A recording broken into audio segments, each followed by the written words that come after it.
Hello, my name is Jose Carlos Rangel Sevilla, and I'm a student of the Faculty of Economics of the University of Colima, and I'm currently studying international business.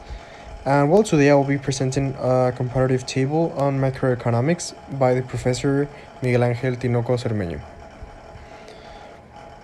So, of course, this table was really useful for me to learn more about the topic, which was including a lot of concepts that I didn't know much about before. For example, recession, depression, economic fluctuations, classical economy, etc., which are terms that I have already heard before, but I didn't really have that much knowledge about. So this work was really useful to get to know them a bit better.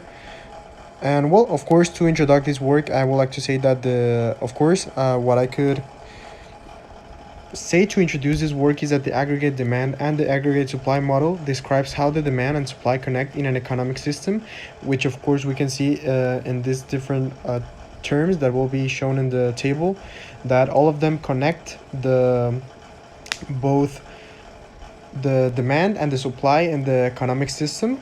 And of course, this can help us to evaluate the steps or fluctuations of the economic cycle. Of course, to fully comprehend how the average sale price of all products and services produced in an economic time impacts the overall amount of output, and of course the total amount of spending upon those products and services, which will of course lead us to, after that, get to calculate other terms that we have seen on works that we have done on the partial before. For example, as the GDP, that are topics that we can get to with this. For example, which it can be the GDP that we can calculate with the amount of the output or total amount of spending that a country has.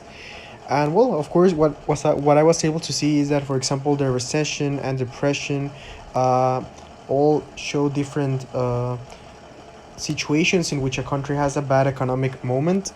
And of course, after that, I was able to see other terms in which they explain, for example, the model of aggregate and demand and aggregate supply, which will of course explain us how this works.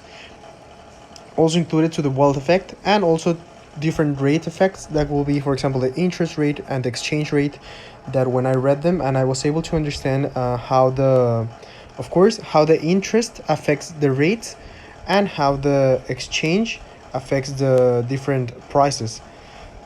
So pretty much this is what I was able to understand of this topic. It was pretty interesting to learn more about this, since I have heard a lot about them in the past.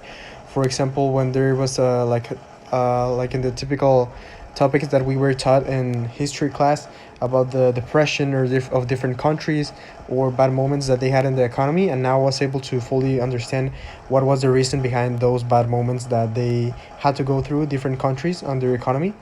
So, well, I was really happy to learn more about these topics, and I'm really looking forward to applying them in the future. So, well, thank you so much, teacher, for listening to this presentation, and I hope that all of the information in the comparative table is clear, and I will be attaching it to the classroom work. So, well, have a good day, teacher, and thank you so much for listening.